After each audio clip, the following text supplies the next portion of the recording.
Começa agora o primeiro episódio da segunda temporada do Villa Talks, um podcast de empreendedorismo, marketing, branding e desenvolvimento pessoal.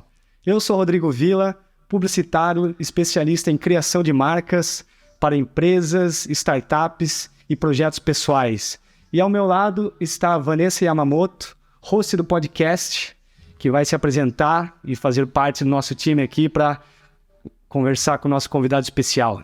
Olá, é uma honra, né, estar aqui em mais um podcast, começando o episódio número 1, tá, do Villa Talks, segunda temporada. Eu sou Vanessa Yamamoto, empreendedora, founder e diretora criativa da DUI e da DUI Pet, e vou apresentar com muita alegria o nosso convidado especial, simplesmente conselheiro, tá, mundial do Napoleão Hill no Brasil, presidente da Mastermind da Fundação Napoleão Hill no Brasil e, detalhe, gente, autor de 11 livros. Aqui, né, o nosso convidado muito querido, uma honra, né, Jamil Albuquerque. Seja muito bem-vindo. Bem-vindo, Jamil.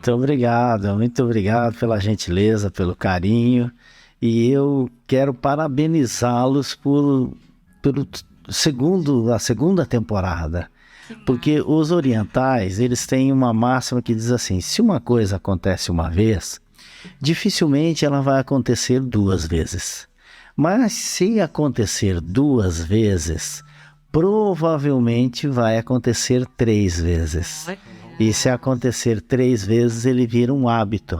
Porque a terceira lei quântica, que é a lei do movimento, é a lei do coletivo e é a lei da progressividade. Tudo que o homem, a mulher, o filho, que gera a produtividade, a coletividade e o movimento. E o movimento é o motor do universo. Uau, é a trindade. Então, é a trindade. Isso aí, privilégio imenso, Jamil.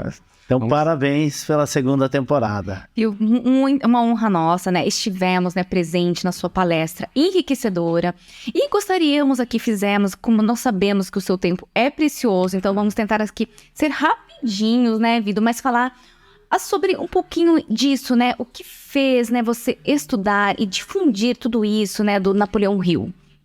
Essa pergunta, ela é me feita muitas vezes e eu respondo ela sempre da mesma maneira, com algumas variações da mesma história. Porque assim, eu aprendi a ler na Bíblia, então isso me trouxe o gosto pela leitura. Que bênção. E esse aprendizado me deu uma vantagem competitiva, que foi ler sem precisar das figuras para poder me estimular para a leitura. Então eu concentrava a minha leitura. E aos 14 anos eu conheci a obra de Napoleão Hill, que me impactou substancialmente. Aquela situação de vida, o engraxate, o vendedor do picolé, o vendedor de lenha de porta em porta, para chegar numa situação bastante interessante de vida, porque eu tive uma trajetória muito desenhada, planejada, baseada nas leis de Napoleão Hill. Que quando se tem um mapa, você tem as possibilidades e alternativas de chegar em algum lugar com muitas possibilidades, mas você sabe onde vai chegar. Então o Napoleão Hill te dá esse mapa, a obra de Napoleão Hill te dá esse mapa. Eu fui fazendo a minha caminhada, acabei indo para a docência e aí quando eu cheguei na vida adulta, que eu comecei a preparar pessoas no ensino superior, teve um momento com um pouco de desencanto. O que foi esse momento? Eu percebi que eu tinha alunos na minha frente que não estavam tão interessados naquilo que eu estava dizendo. Era uma plateia que naquela época, no início da década de 90, nós estamos falando de 30 e poucos anos atrás, havia uma crença absoluta que o que é importante era ter o diploma. Então a pessoa passava na faculdade, não era para absorver o conhecimento da faculdade, com raras exceções. Era muito mais para ter o diploma. Era mais ou menos como comprar um diploma num consórcio de 60 parcelas, 5 anos. Ia pagando e tinha lá uma presença mínima dentro da sala de aula, que era 70%, chegava à tarde e saía cedo, porque o importante era responder a chamada, não era absorver o conteúdo. Então você tinha 5% daquela plateia que estava realmente interessado. 95% estava muito mais pela convivência. E aí eu disse, bom, essa é uma plateia muito descomprometida, não me interessou. E aí eu fui procurar plateias mais comprometidas. Então aí eu fui para a educação corporativa. A partir de 93, que foi a transição para 94, eu me dedico integralmente à educação corporativa. Aí foi onde eu fui atrás da Fundação Napoleão Hill, onde eu já estava convivendo um pouco mais com eles. E eu sou a segunda geração do Mastermind no Brasil. Uau! O Mastermind chegou no Brasil na década de 70, através do Dr. Ismael, e depois o Dr. Ismael veio para nós e a gente então teve essa possibilidade de multiplicar o Mastermind no Brasil e a filosofia desse pensador nobilíssimo que é Napoleão Hill. Incrível! E dá para perceber que na sua trajetória o livro, no caso a Bíblia, foi uma das principais ferramentas que despertou, né, essa vontade sua de conhecer, aprender, ensinar. E a gente consegue perceber a importância, né, de começar a ler já desde cedo. E você já começou logo nos livros certos, né? Napoleão Hill, que é a base de tudo, né? Para a gente crescer nesse mundo, saber lidar com pessoas e aplicar as leis para ser bem-sucedido, né? Impressionante. A Bíblia Sagrada, que por sinal está aqui em cima dessa mesa, é o livro da lei. Aqui está em 66 livros revelado toda a vontade do Criador do Universo para organizar a vida humana na Terra e dar um mapa de trajetória para irmos morar na eternidade, porque a vida não é só aqui. Nós temos duas grandes alfândegas, que é o berço e o túmulo. Esse interstício aqui de vida entre o berço e o túmulo é que vai fazer com que a gente suba a escada de Jacó, que é o grande símbolo de Jacó, quando ele sonhou, teve aquele sonho simbólico de a convivência e a intercomunicação entre o céu e a terra. Então nós podemos sair do estágio hominial para o estágio angelical, ou podemos sair do estágio hominial para um estado de brutalidade. Uau. Depende de como nós fazemos essa jornada. E para que o voo não seja um voo cego, porque todo voo cego é complicadíssimo, a Bíblia Sagrada nos deu o mapa. Então, a máxima já... O grande Criador do Universo já nos deu régua e compasso. Meu caminho pela vida eu mesmo faço, mas eu tenho que fazer, eu tenho que desenhar o meu caminho. Então a Bíblia é uma fonte extraordinária de filosofia, de conhecimento e de espiritualidade, né? E a inteligência espiritual é a inteligência vertical. Olha! A inteligência horizontal é a inteligência interpessoal. Nós precisamos de pessoas em todos os sentidos para poder estruturar a vida aqui na Terra. Nós dependemos de pessoas para nascer e nós dependemos de pessoas para nos sepultar. É isso, para nos tirar de dentro da barriga da nossa mãe, nós dependemos de alguém, nós não conseguimos sair sozinhos, né? E para poder fazer o parto reverso, nós precisamos que alguém nos coloque lá, senão nós ficamos jogados por aí, né? Não é por acaso que o ser humano dormindo dentro do berço e o ser humano sem vida dentro do caixão é tão igual essas duas imagens. Porque um é a parte de chegada e o outro é o parto de saída. Ou seja, né, Deus muito perfeito, né, fez tudo assim complementar, né, e como o nosso programa também, ele é muito voltado, né, para empreendedores, nós sempre falamos aqui a importância, né, de saber termos conhecimento, mas também, né, todos os pilares, principalmente a espiritualidade.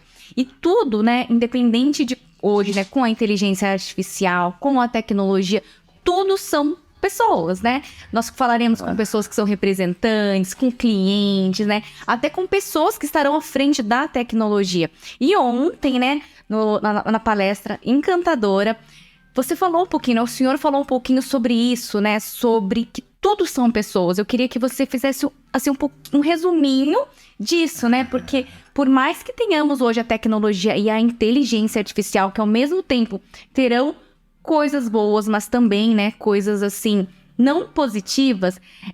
Qual a importância ainda das pessoas, né? Porque tudo são pessoas. Tudo. 100% dos nossos fornecedores são pessoas, 100% dos nossos clientes são pessoas. Tudo se resume a pessoa. O mundo tecnológico, que é essa nova era, mas no fundo tudo se resume a pessoas. Nós precisamos de pessoas para nascer, precisamos de 2 pessoas, inclusive, para nascer. Nós precisamos de pessoas para fazerem roupas para nós precisamos de pessoas para sorrir, para chorar também. Elas nos fazem chorar, elas fazem os nossos carros, elas fazem o dinheiro que nós ganhamos. Nós precisamos de pessoas para sentirmos emoções, para ter o sabor da vida, essa experiência maravilhosa que é a vida humana aqui na Terra.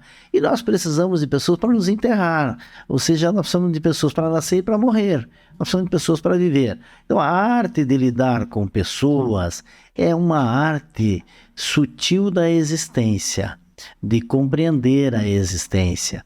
E nós, cada vez mais, nós temos aí um planeta crescendo com a população, porque em 1500 nós tínhamos em torno de 500 milhões de seres humanos em todo o planeta Terra.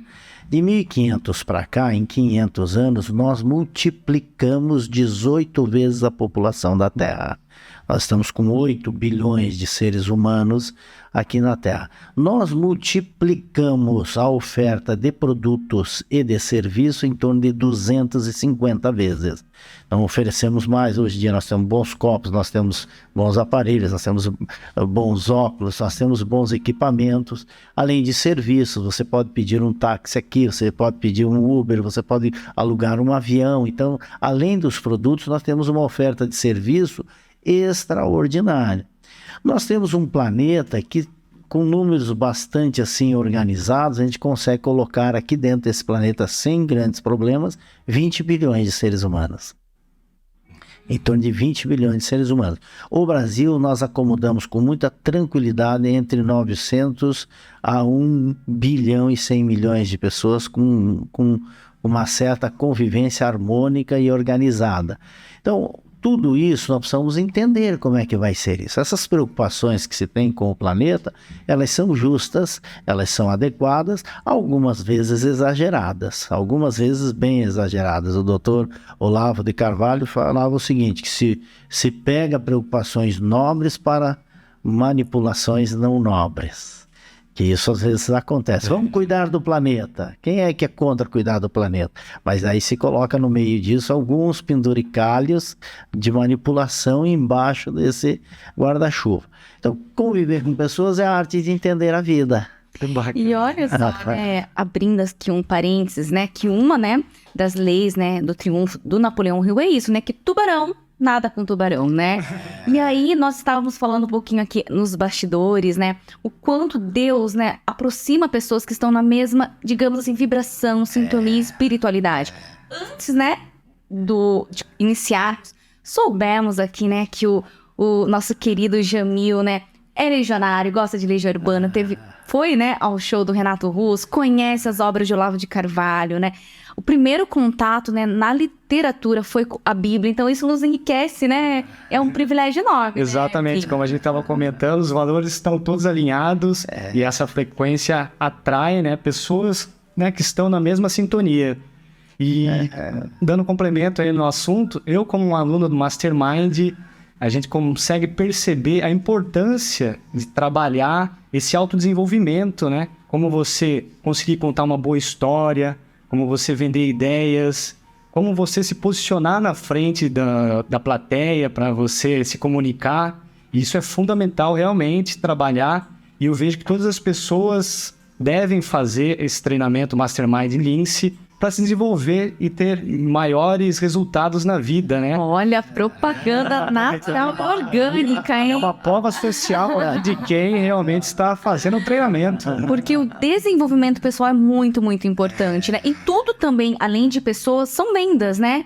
Então, nós temos que saber nos vendermos, né? Saber comunicar, entender e, né, estamos aqui com uma pessoa que tem propriedade em desenvolvimento humano, né? E nós estávamos falando também que são tantas leis, né, do Napoleão Hill, mas quais são, assim, para o senhor as essenciais? Nesse comentário, indício que vocês fizeram de a prova social, eu gostaria de falar do nome do podcast, além do nome, o propósito, né, do podcast de vocês, que é empreendedorismo, brand, marca, né, e desenvolvimento pessoal. Então, empreender é resolver problemas. Isso é a arte de empreender. E o brand, que é um posicionamento, que tudo na vida é como a gente se posiciona. Tá? E se a gente tem citado bastante a Bíblia aqui como um livro, não pelo viés aqui, nós estamos com o estreitamento da religião, mas eu amo a religião, porque não existe cultura sem religião, não existe civilização sem religião. E em especial amo o cristianismo pela solidariedade que ele tem. Mas nós estamos na Bíblia aqui como um livro de liderança. Nossa referência aqui nessa roda de conversa é a Bíblia como um livro de liderança. Sempre que Deus falava com alguém, ele sempre ouvia a resposta dos grandes: eis-me aqui, Senhor. Ou seja, se posiciona. Eu estou aqui de pé e a ordem. Estou pronto para o que deve. Então, brand é posicionamento. Então, resolver problema, posicionamento e desenvolvimento pessoal é entender as nossas camadas. Porque o ser humano ele tem camadas de desenvolvimento. Nós temos uma época em que a camada das crenças infantis tem validade. Eu vou dar um exemplo. Quando se é criança, é nobre acreditar em Papai Noel.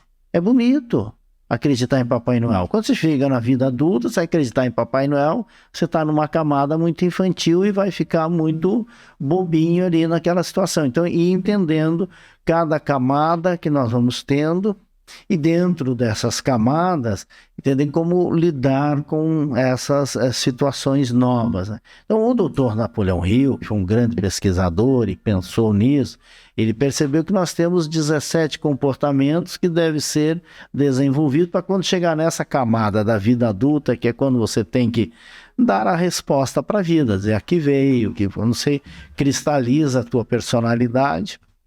Ele listou nessa pesquisa monumental que ele fez 17 comportamentos, que começou assim. Inicialmente ele pensou que tinha 15, porque ele citava o Mastermind não como uma lei de desenvolvimento pessoal, mas como um fenômeno psicológico.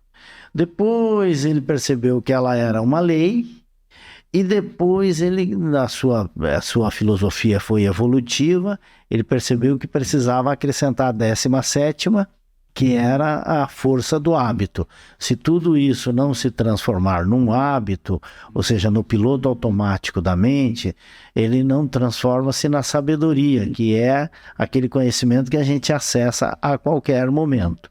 Agora, dos 17 comportamentos empreendedores, que são comportamentos que, onde você estiver, se você tiver esses comportamentos, você coloca ideias em pé. Ele percebeu que tem alguns que realmente são essenciais. E aí essa é a tua pergunta, né, Vanessa? Quais são os principais, os essenciais? Então, por analogia, mais ou menos assim, um bolo. Ele só é um bolo se ele tiver a farinha. Então, a farinha poderia se dizer que é 80% bolo, talvez. Mas ele precisa ter os outros ingredientes. Ele precisa ter o ovo, ele precisa ter a água, precisa ter o açúcar, precisa ter o leite, precisa ter a forma para poder ser um bolo. Porque senão ele não será um bolo. Então, tem alguns que são verdadeiramente essenciais. O primeiro deles é a liderança. Porque a liderança é responsável por 80% dos resultados. É o líder que aglutina pessoas, é o líder que define objetivos, é o líder que resolve os conflitos, é o líder que resolve os problemas, é o líder que determina a energia da equipe, da empresa, da família, é o líder que faz com que todo mundo caminhe para a mesma direção. Então, a liderança, que é a 5ª lei, iniciativa e sustentação através da liderança, é uma lei fundamental. Depois, a definição de propósito, poderíamos colocar como a 2ª lei. Porque quando a gente define o propósito, é o início de todas as realizações, é a definição de propósito. Então, o que é o propósito, que a gente tem ouvido falar muito, bem difundido. É bem difundido, mas muito vago, né? Então, o propósito é a união de alguns macros processos internos.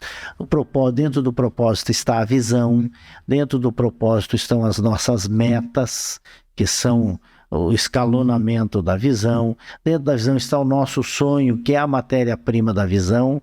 Então, o que é o sonho? A matéria-prima. O que é a visão? É o sonho esquadrinhado, com prazo, com tempo, com local, com pessoas.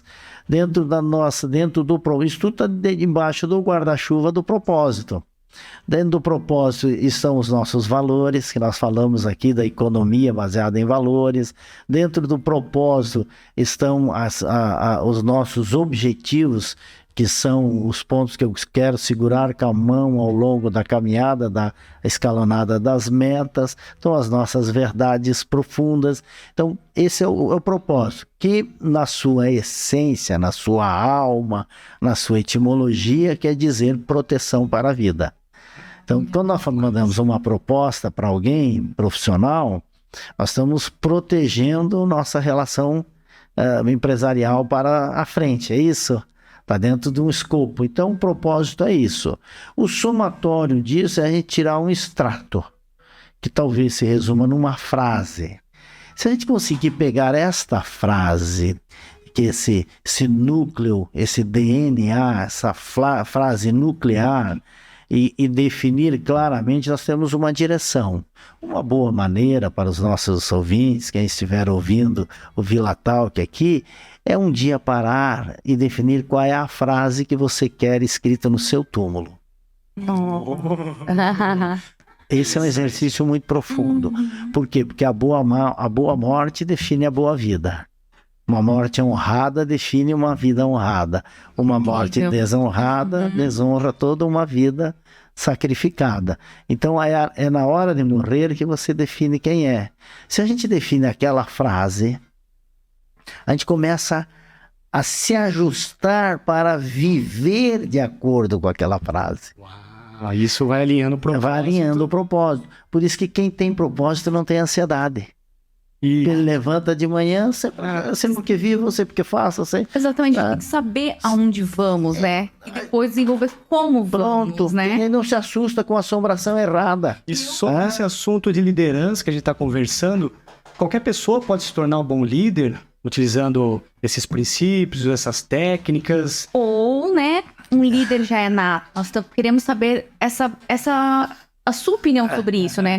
É possível desenvolver bons líderes, né? Você falou um pouquinho ontem, mas para os nossos seguidores aqui. Ou a liderança é algo mais nato?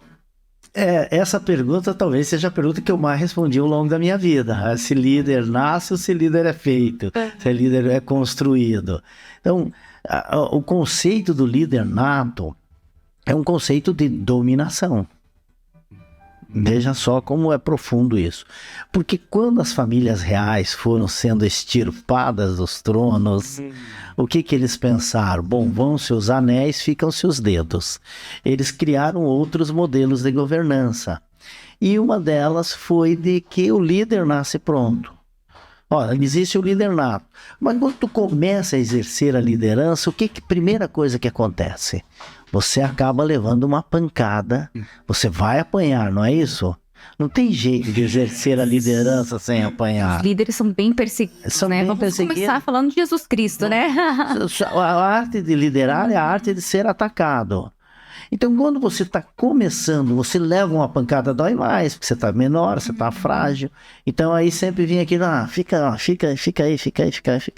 calminha aí, porque esse negócio de liderar é para quem já nasce, Então, criou-se o conceito, uma mente coletiva de que o líder nascia. Era uma maneira de dominar. E claro, quando você dá na arrancada, dói mais. Agora, os ingredientes da liderança estão dentro de todos os seres humanos. Desenvolver isso é que faz a diferença. Agora, tem uma semente que faz toda a diferença. Chama-se iniciativa. Uau! A iniciativa é a semente da liderança. Ninguém nasce pronto. Eu estava na cidade de Registro, ministrando lá no Vale do Ribeira, ministrando um seminário, e aí uma jovem senhora, ela disse assim, olha, mas o meu avô é um líder nato, e aí citou assim, realmente ele é um líder extraordinário. E eu disse, como assim? Que ele é nato como? Ele nasceu líder. A minha mãe, ela disse assim, ela estava falando do avô. Essa minha mãe me disse que quando ela era menininha, ela já via a liderança do meu avô. Eu falei, pois é, mas a tua mãe não viu o teu avô nenê. Agora, deixa eu te fazer uma pergunta. Com 6 meses, o teu avô já definia estratégia, já dava comando? Ele já liderava as pessoas, ele já comandava, ele já resolvia problema? Também não, né, professor? E eu falei, claro, eu fiz essa pergunta, ela não é agressiva, é só para te mostrar que ele não nasceu líder, ele se construiu como líder. Faz muito sentido, realmente. Porque ninguém nasce pronto. Um elefante não nasce um elefante, uma árvore não nasce uma árvore, nasce um filhote, nasce uma mudinha e depois vai se transformando num grande elefante, vai se transformando numa grande árvore. Então é uma construção de desenvolvimento de ingredientes, comportamentos, virtudes que fazem com que um líder vá aumentando o seu tamanho. Porque existem níveis de liderança. E isso explica, né, países de sucessos, empresas de sucesso que sempre têm bons líderes, né? E ontem também, na palestra maravilhosa, nós falamos, né, no caso, o senhor falou sutilmente da importância isso, de ter países com bons líderes, né? Como é o caso que infelizmente nós estamos passando, né, no atual momento do Brasil, mas também a importância, né, do capitalismo também, que é algo que muitas pessoas, até porque a gente vem de uma agenda progressista, onde valores diferentes estão sendo implementados na cabeça dos jovens, e eu gostaria um pouquinho, né, que o senhor falasse sobre isso, né, a importância da ação, porque a gente pode ter várias ideias, mas não ter a ação, a importância de ter líderes, né, de sucessos, né, e a importância também do capitalismo. Primeiro, assim, eu quero dizer, você pode me chamar de você. Porque... ótimo. Era mais pelo respeito, né, porque cada conversa é um aprendizado. Eu estou com 6 décadas, eu tenho idade para ser pai de vocês aí bastante, quase avô de vocês, mas assim, você aproxima mais a gente aqui dessa roda de conversa. Então, você falou sobre o capitalismo e você citou uma palavra progressismo. O progressismo foi uma palavra que o comunismo sequestrou do linguajar. Que incrível. Eles pegaram, o comunismo pegou e sequestrou esta palavra dizendo que é deles. Que eles são progressistas e o outro espectro do pensamento, eles são conservadores e eles são progressistas. E aí eles cunharam, como eles são hábeis em narrativas, de que ser conservador é ser retrógrado. Eles conseguiram construir essa narrativa. Então nós temos que mostrar que isso é uma inverdade. Conseguiram demonizar o capitalismo. Exatamente. Como se ser capitalista é ser cruel. Sim. Ser ruim, ser do mal, ser escravagista, o que é uma mentira deslavada.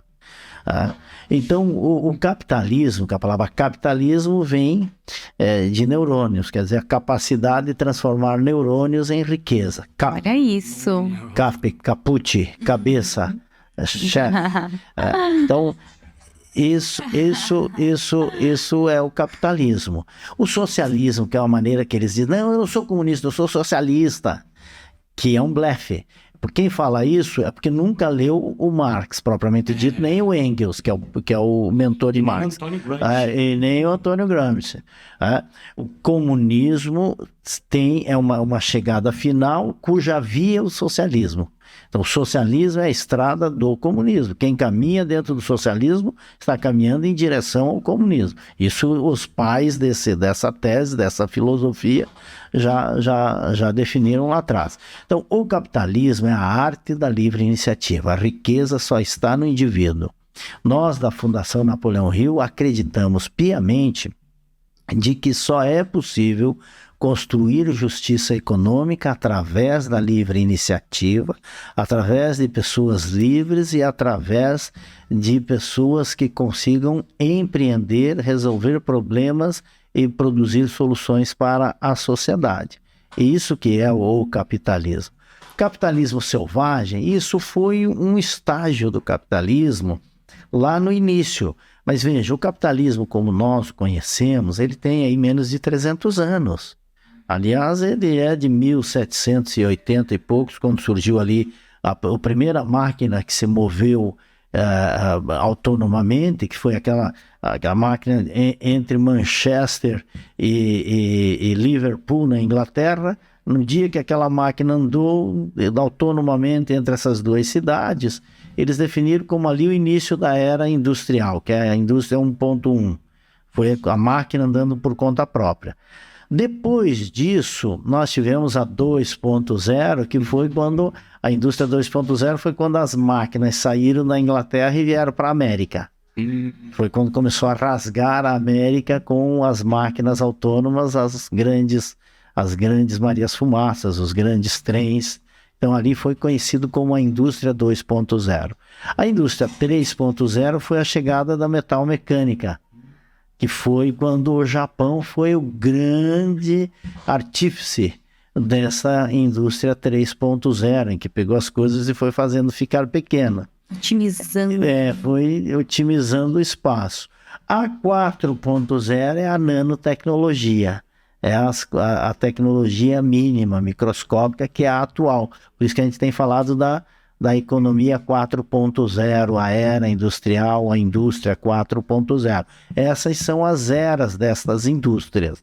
Mas quando começou, lá no final do século XVIII, quando entrou ali em 1800, nós tínhamos no planeta em torno de 95% da população da Terra era de pobres e miseráveis. Sim. Nós não conseguimos produzir comida, nós não conseguimos produzir roupas, nós não conseguimos para atender uma população que já era mínima, era pouco. Tanto que se dizia assim que a produção de alimento era em PA, progressão aritmética, e a progressão das pessoas era em PG, progressão geométrica. Então se fazia aquele gráfico que chegava no final da década de 70, nós não íamos produzir comida, se você não tinha nem nascido ainda. Se dizia assim que nós não íamos produzir comida para alimentar nem a metade da população da Terra. Quer dizer, havia uma ansiedade sobre comida. Ontem falávamos com o chefe João Paulo ali, e que lá no passado, década de 70, quando ia se falar vamos comer, costumava se dizer atacar, porque era uma questão de sobrevivência. Você não comia para degustar. E o capitalismo conseguiu mudar esse gráfico. Nós estamos produzindo alimento, comida, com abundância. O Brasil, em especial, é o grande caminho nisso. E tudo isso foi por causa do capitalismo, não foi por causa do comunismo, não foi por causa do socialismo e não foi por causa desse pseudo-progressismo que eles quiseram cunhar aí. Por causa de pessoas através de líderes. Então, nós conseguimos, nesses últimos 200 anos, tirarmos mais de 90% da população da miséria daqueles 95%. Nós temos regiões miseráveis na Terra? Temos. Algumas são questões culturais, como é o caso da Índia, né? E lá o pobre não se sente pobre, o miserável não se sente miserável. A Índia é o país que tem o menor índice de pessoas com problema de saúde mental do planeta. E é o país mais populoso do planeta. Você sabe por quê? Porque elas não medem a loucura. Entendeu? A pessoa decide vou a vida inteira com a mão assim, calcificou aqui, calcificou aqui, calcificou aqui, não sei se eles têm umas crenças, calcificou lá. Aí eles pegam, levam ele, colocam ele lá, porque aqui, e ele tá sempre assim, e ele não é louco. Isso aquilo é normal. Tem que ser estudado, né, Jamil? Não, eles não estudam. Para eles isso... Então lá o conceito de pobreza é diferente. O conceito de miserabilidade é diferente, não é o nosso conceito ocidental. Mas nós conseguimos tirar tudo isso graças ao capitalismo, graças à livre iniciativa. Exatamente. Isso que é importante deixarmos claro. Deixarmos claro, para sairmos da pobreza somente gerando riqueza, né? Ó, eu vou em todos os sentidos. Eu vou dar outro exemplo para completar aqui, para fechar esse tema aqui. Vamos numa favela que eu tive agora com o pessoal do G10 ali, que são as 10 favelas mais populosas do Brasil, recentemente em São Paulo. E eles mostrando a favela lá. Então vamos dentro de uma favela. Você chega dentro da favela, você entra naquele barraco. Lá dentro do barraco, será que tem uma televisão? Você acredita que tem uma televisão dentro do barraco? Tem. Em muitos casos é o que tem, a televisão. Em muitos casos é o que tem a televisão, isso. Mas também tem, você encontra uma geladeira lá, não encontra uma geladeira? Sim. Sim. Encontra um celular lá dentro? Com certeza. Encontra um fogão a gás, encontra? Também. Encontra a luz lá dentro? Eletricidade? Sim. Então veja bem, citei 7 itens básicos de qualidade de vida, é isso? Exatamente. De qualidade de vida. Aí ele põe o pé para fora. O que está passando ali? Uma estradinha, um beco desse tamanho e no meio passando o esgoto, é isso? Sim. Assim? Quem é que tinha que cuidar do esgoto? Era o governo, não é isso? Quem é que produziu a geladeira? A iniciativa privada. Quem é que produziu o celular? A iniciativa privada. Quem é que produziu o fogão a gás? A iniciativa privada. Entendemos? Então, tudo que ele tem de bem-estar foi a iniciativa, o capitalismo, a privada produziu. Tudo que está de mal-estar é o governo que produziu. Então, olhem ao certificado, o diploma de incompetência do governo. A gente sempre fala que no Brasil, se o governo não atrapalhar, provavelmente cresce até mais, né? Porque para você ver como é que é. E porque gov, a palavra gov quer dizer leme. Olha. Leme, governo. Ato de conduzir o leme. Então, o governo tem que ter o rumo. O governo não está lá atrás limpando conversa e produzindo riqueza, ele tem que ter o rumo. Agora, quando ele quer fazer tudo, não faz nada bem. Então, o comunismo, eles já estiveram governando mais de 40 países e todos deram errado. Exato. Mas aí eles sempre acusam, né? Aí eles dizem, não, é que lá não foi feito exatamente o que tinha que ser feito. Aí vão tentar aqui, lá não foi feito exatamente o que tinha que ser feito. É o caso da Venezuela aí, que é um caos, né? É um caos o que está acontecendo na Venezuela. Aí não é que o Maduro não é bem socialista, tal. Não, agora nós vamos ajudar ele a ser socialista. Ditador moderno, né? Essas narrativas você vê como que implementam na mente das pessoas, né? Você vê o poder da programação neurolinguística, né? Falando um pouco sobre crenças também que a gente estava falando. Na Índia, realmente, tem pessoas que já nascem, né, com esse karma e eles acreditam que eles não podem crescer na vida, né? Eles acham que nasceu naquela casta, tem que ficar o resto da vida toda, né? Então, a PNL em si tem um papel fundamental, né, na vida das pessoas e deve ser trabalhado desde o princípio, né, na infância. Na Índia ainda existem as castas, embora legalmente isso foi abolido na época de Mahatma Gandhi, como lei foi abolido. Mas, assim como cultura, não superou, tá? Ainda existe as questões das castas, daquilo que você falou, nasceu naquela casta, naquela religião. Que hoje seriam as crenças limitantes, né? Também assim jeito.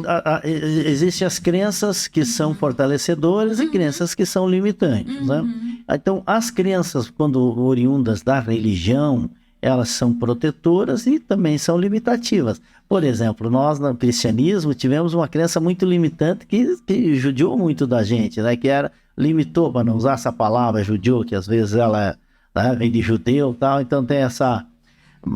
assim, fez a gente sofrer um pouco, que é aquilo que o rico não entra no céu, que é mais fácil um camelo passar por um buraco de uma agulha, que um rico entrar no céu. Então foi uma leitura que nos limitou, né? Foi uma compreensão que nos limitou. Então, as crenças religiosas, mas são protetoras, por outro lado, porque de alguma maneira te dá uma certa confortabilidade. Então, tá bom, então eu não sou rico, mas eu vou pro céu. Te conforta um pouco. Verdade. Né?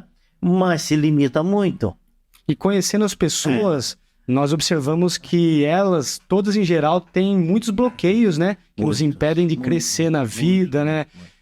Bloqueio de autoimagem, escassez. Isso pode ser trabalhado, né, Geraldo? É possível, e você citou a a neurolinguística, que é uma ferramenta extraordinária e que tem como base o Napoleão Hill. Porque a primeira vez esse conceito de visual, sinestésico e auditivo foi trazido por um homem na Alemanha chamado J. Schultz. J. Schultz escreveu um livro em 1930 falando dessa estrutura mental de construção de compreensão da vida, que são os canais sensoriais, e que serviu de base depois para o Richard Blender e o Grinder, né? Que são os dois que construíram o que nós conhecemos como PNL, né? E que eles tiveram o grande problema de não serem aceitos pela academia, porque eles trouxeram isso como algo criação deles e não citaram a fonte. E esse foi o grande problema deles, porque já pegaram algo que já existia e disseram que era deles, e isso no mundo científico tem problemas sérios, né? Mas o J. Schultz, que criou lá em 1930, citou Napoleão Hill, que é de 1928. Então, ele teve essa... Agora, depois, os contemporâneos, como Tony Robbins e alguns outros que foram discípulos que tornaram-se maiores que os seus criadores, esse já fez a fidelidade, né, a Napoleão Hill. Você pode perceber que Tony Robbins o tempo todo traz Napoleão Hill como uma fonte geradora disso tudo. É importantíssimo. Que é saber construir uma compreensão mental de uma realidade. Ou seja, Napoleão Hill era discípulo de um pensador, um filósofo transcendentalista chamado Ralph Emerson. E Ralph Emerson foi quem falou aquela frase memorável que dizia: a maior descoberta da minha geração é a descoberta de que nós podemos mudar a nossa vida mudando os nossos pensamentos. Uau. Que é a fonte de tudo isso que nós estamos entendendo aqui como neurolinguística, né? Ou seja, uma programação neural através da língua e que constrói a vida. Agora, a fonte de tudo isso é a Bíblia Sagrada, né? Porque o apóstolo Paulo, que foi o grande mestre ascensionado que esteve aqui na Terra, o que ele dizia? A língua é esse pedacinho de carne tão pequeno entre o cérebro e o corpo e o coração, que pode construir coisas grandiosas ou destruir coisas grandiosas. Ou seja, todos beberam na fonte da Bíblia, né? Em todas as áreas da vida, né? A questão financeira, desenvolvimento pessoal, né? Essas outras pessoas conseguiram decifrar de uma outra forma, de uma outra forma. É dizer de forma mais contemporânea, né? Olha, aqui tivemos, né, a informação que temos mais 10 minutinhos preciosos com você. Falamos aqui, abordamos sobre liderança, né, a importância do capitalismo, né? Falamos também, por mais que tenhamos ideias enriquecedoras, temos que ter ação. Falamos um pouquinho sobre crenças, né, limitantes, né?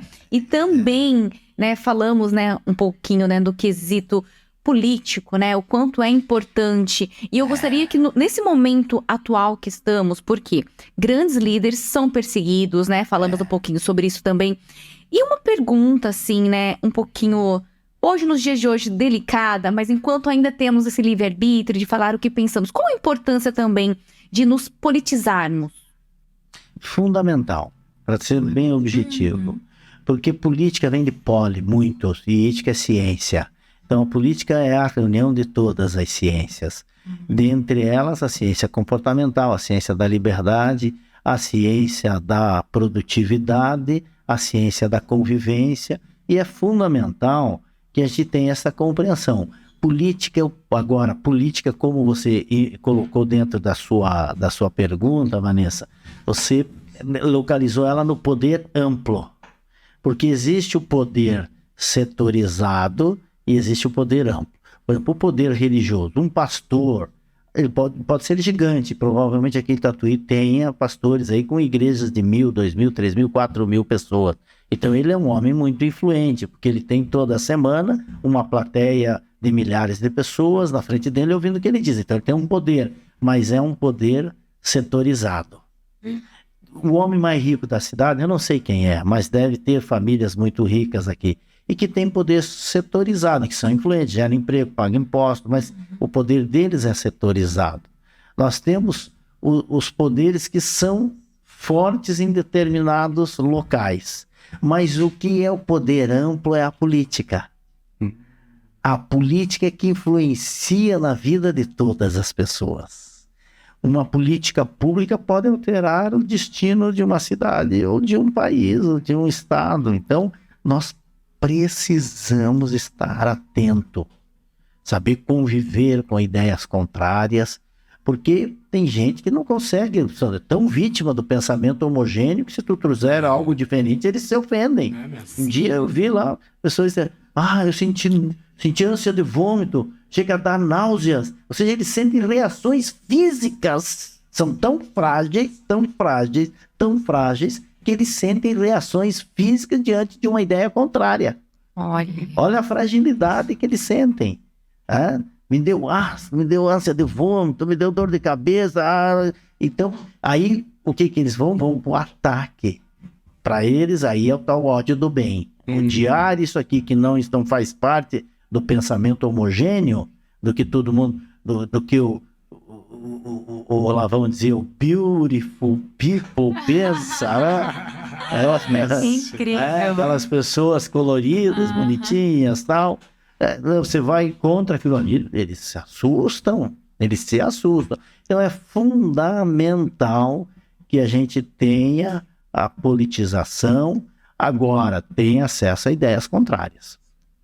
Alguém vai falar mal de um pensador, vai falar mal do Jordan Peterson. Bom, qual é o livro que você leu dele? Qual foi o livro, qual é a ideia que confronta?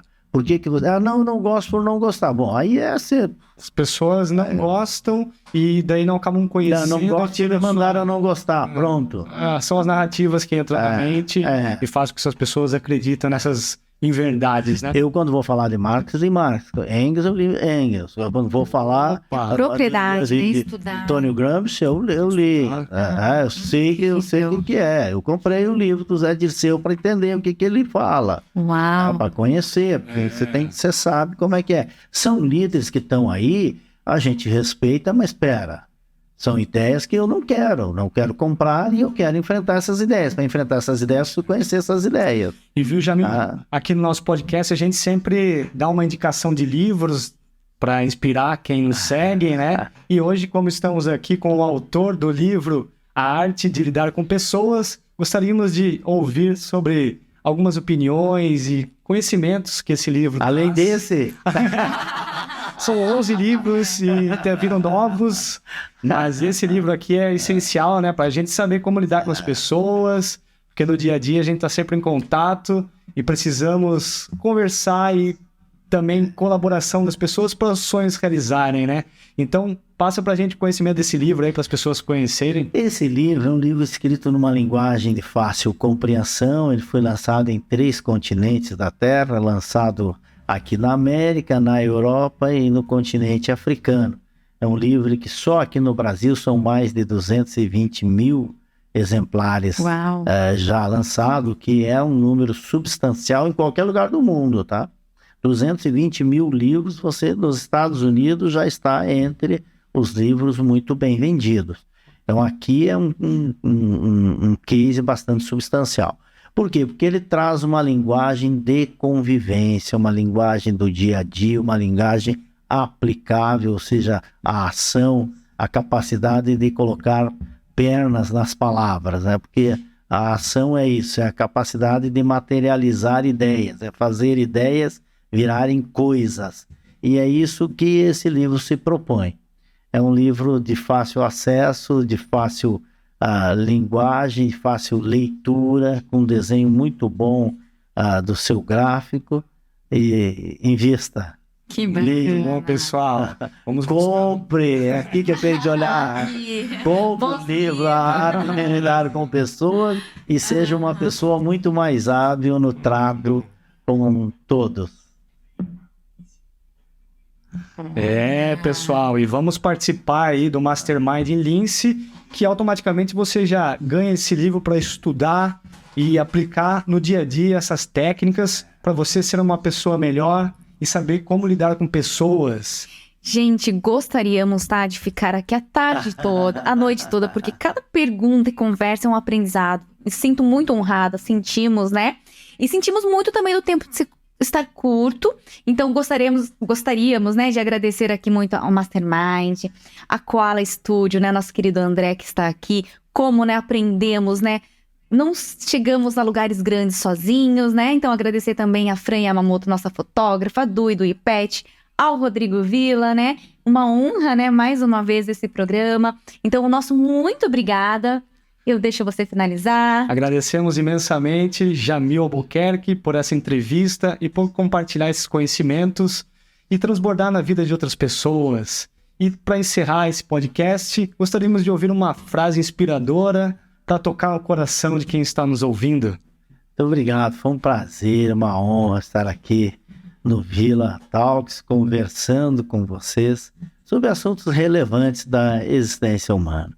E uma frase que você me pediu para fechar, eu vou repetir o nosso mentor, em que ele disse: tudo que a gente consegue pensar, imaginar e acreditar, a gente consegue segurar na palma da mão. Então tenha objetivos sempre bem definidos. Nossa, glória a Deus. Muito bom, pessoal. Obrigada. Conheço pessoas que triunfam e sempre triunfarão. Sabe por quê?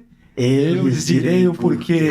Porque nunca desistem dos seus sonhos e sempre terminam aquilo que começam. Gratidão, pessoal. Isso é o Lanta Napoleão Hill, que nós aprendemos lá no Mastermind Lince. Todos estão convidados a conhecer para trabalhar melhor o autodesenvolvimento e ter mais sucesso em suas vidas. Um grande abraço a todos e obrigado pela presença do Jamil Albuquerque. Muito obrigado.